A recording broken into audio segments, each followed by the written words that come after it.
Alright guys, so in this video today I'll be showing you everything you need to know about rules and also walking you through setting up some rules and how they work on your own forms.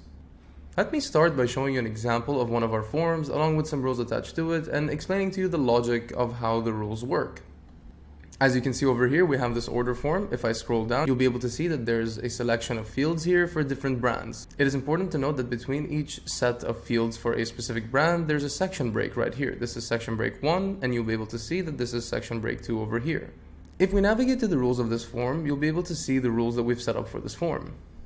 The way fields work in SPP by default is that all fields are shown, so you would want to set up your rules in a way that would hide different fields depending on different criteria. For example, within this order form, as you can see, if 1 is selected or 2 is selected, then we're going to hide section break 2 along with brand 3 name and brand 3 assets. And also, if only section 1 is selected, then we're going to hide section 1 break along with brand 2 name and brand 2 assets. So to further clarify, these rules actually build on each other. Let's demonstrate how this works in an actual form. I've gone ahead and really quickly filled out this form so that we're able to carry on to the next page just to show you guys how these rules work. So if I was to select 1, as you can see here, there's brand 1 name and brand 1 assets.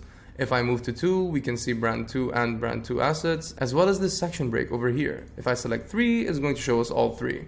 For our next example, I'll be showing an example of the rules within an intake form. Here we've set up different rules that would show different fields depending on selections that the client has made.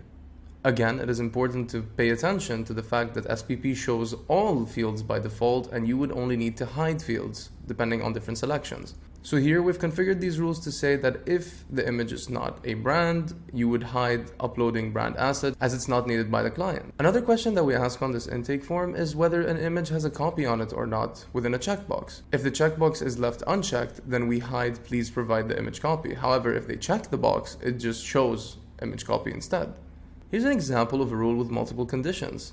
If what kind of image is set to logo, social, or blog header, then we're hiding the field that asks for URLs for inspiration. Here's a preview of the form with the rules in action.